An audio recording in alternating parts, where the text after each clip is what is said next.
13-point win tonight. Overall thoughts, what did you think about the way your team played?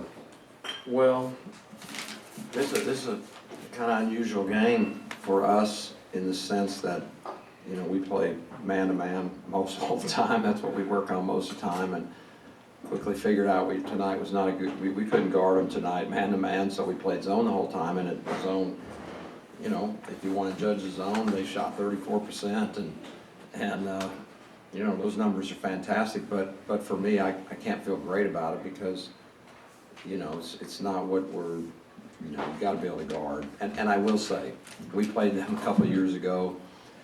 We had a great team before Shake and Everett and Chere got hurt. We had just beaten Arizona, we beat USC.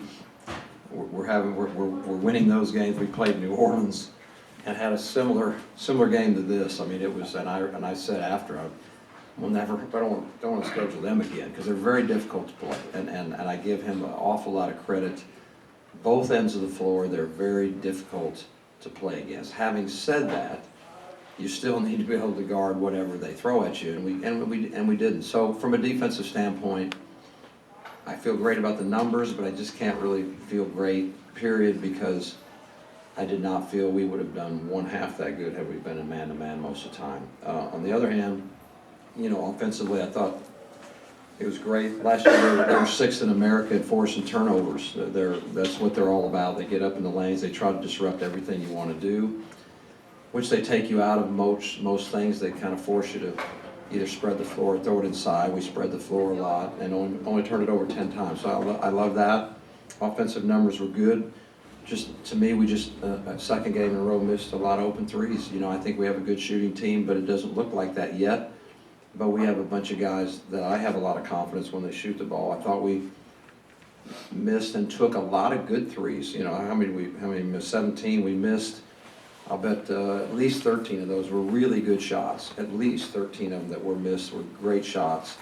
So I think that's going to even out because I think we've got good shooters. So a lot of good things. Franz, you know, 13 rebounds, fantastic.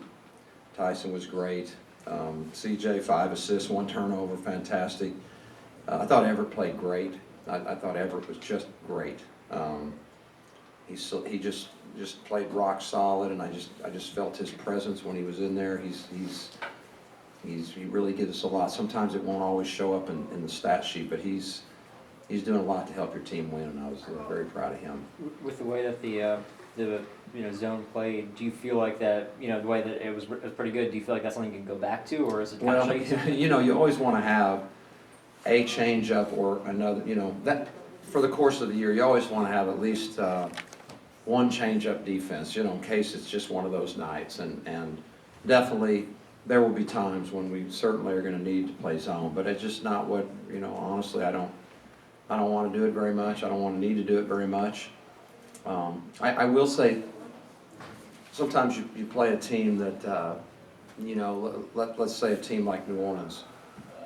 They're picked to win their league, got a good chance to win their league, but they're kind of a undersized, interchangeable part-type team, and those are sometimes much trickier to play against, honestly, than a team that you just match up with, you know, that you just straight match up with, and that's part of what makes them hard to play. I also think that their coach does a tremendous job, and they just run the heck out of their offense and take advantage of you and find your weaknesses, and they've got to play for every single one of your weaknesses, and they'll run it right at you, and it's really good, and I really admire that. I'm impressed with it. Last Tuesday, you spoke about the importance of rebounding, particularly with Ferran, and he comes in, gives you that double-double. You mentioned that you wanted him to be a double-double player. That's who he's got to be. He's got to be that. That's who he is. Anything short of that, we should feel, and I told him we should be disappointed. If you don't have a double-double, we should be very disappointed. He had 9 rebounds at halftime. That's, you know, amazing. That's amazing. And you should be upset he only had 13, you know. I mean, now we're going to bitch at you for only having 13 rebounds. But what a factor that is. But I'll say this too, and again, tonight we're in the zone, and zone is hard to rebound out of. But if you just want to look at straight numbers, it's 2 games in a row where defensive rebounding is not good enough yet. It's not good enough. Just isn't. Our offensive rebounding is pretty good, pretty darn good. Defensive rebounding, not good enough. Got to change fast. You can't afford to be poor on either, especially defensive board. You can't be poor on the defensive board, just can't. And we've got to improve in that. Little random, do you see that Evansville beat Kentucky tonight? I just heard that. Yeah, they just told me after the game. Wow. So great scheduling, But that'll be one heck of a challenge. It's not our next game though, so we need to make sure we stay focused on that.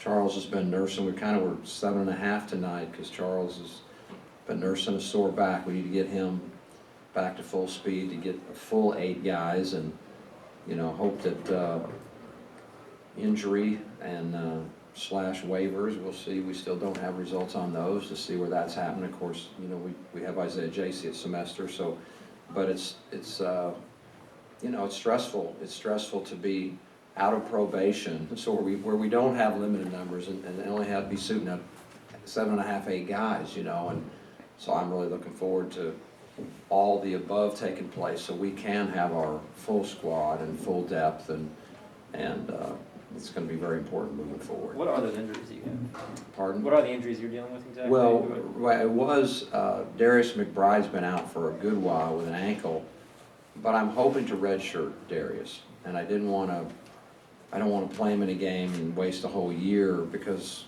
we're still very, very hopeful for good reason on the waivers. William has a broken hand, so broken finger, I guess, really, but it's up in the hand. That's healing, and will heal, I think, in a couple weeks, I think. So there's that. And then, of course, Isaiah Jacey comes eligible semester. So you got the 2 transfers. We're waiting on a transfer that's coming December. Williams out. Darius McBride, I would like to redshirt, but not positive that we can for the whole year, depending on how it comes out possibly with waivers. So we'll see on that. But, gosh, you got to line up with, 10 guys. We've been lined up with 7 and 8 here for 3 years, and it's, it takes a toll on the stress level, I tell you that. So we need to get our full squad and, be at full strength like everybody else. So hopefully that's going to happen. What about Jamar Young? We're going to redshirt him. Yes, redshirt him. As you've waited for the waiver news, pro or con, whatever the case may be, what's it been like knowing that you've got guys like Tyson who can run the point, Emmanuel who can run the point, CJ had 5 assists today. What's it been like knowing that you can rely on those guys? Well, yeah, very thankful for that, and I do have confidence in them. We're not as, we're a long way from being as tight offensively and organized. We're a long way from where we would be had we known who's going to be our team.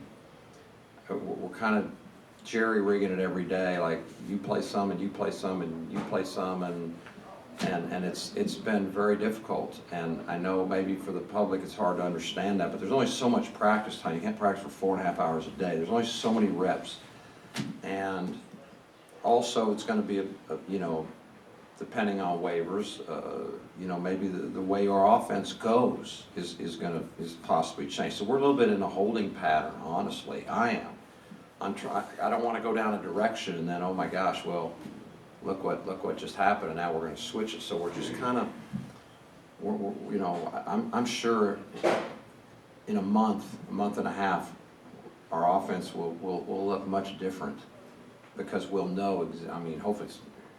Hopefully we'll know real soon, but it takes a while to really get where you want to, get as organized and comfortable and fluid as you want to get. It takes some time once you have one single plan. And so I do see that happening. I hope it happens. Tomorrow would be good. Tomorrow would be a good day for that to start happening.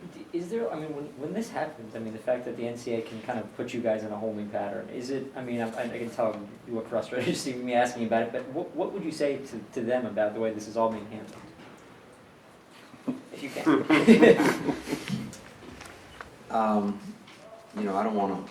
I want to give us every single chance possible in the world to give guys the opportunity to get the waivers they deserve.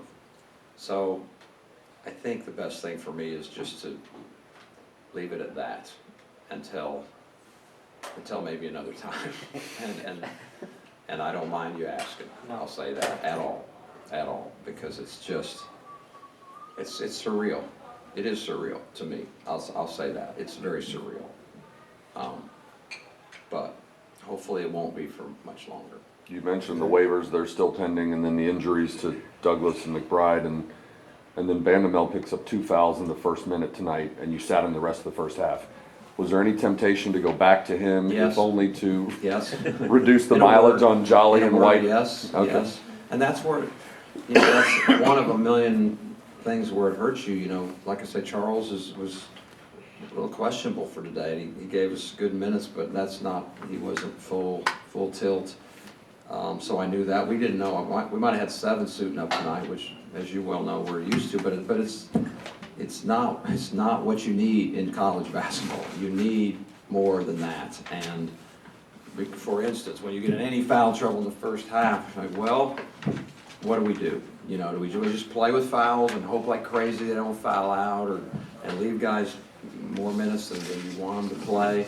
I did feel like this, that sometimes playing in a zone is a little more restful. I don't mean you rest, but it's sometimes not quite as taxing. The game gets a little bit slower usually in the zone, so that probably helps you get out of foul trouble. Still don't want to do it, but yeah, I was tempted to put him back in, but thankfully, part of that's score also, how the game flow's going, and we managed to keep a lead the whole first half, and once we got the lead anyway.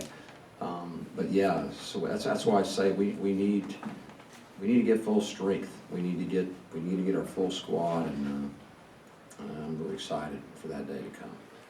Anything else? On a lighter note, obviously you being the head coach, you have to kind of stay even keeled, but what was it like seeing Ferran get that poster in game 2? Well, he took off from about where I stand. It looked like, my gosh, usually you have to dribble from there, don't you? That was wow. That was, I want to see that on film. And we will definitely show that back and forth a few times. The guys like to see it. So in films, we're off tomorrow, but Thursday I know we'll be enjoying the heck out of that. That was one to remember, right? That was great. Are you saying you took an extra step or two? Oh, no, he didn't travel. He didn't travel at all. He just took 1.5 long steps is all. Yeah.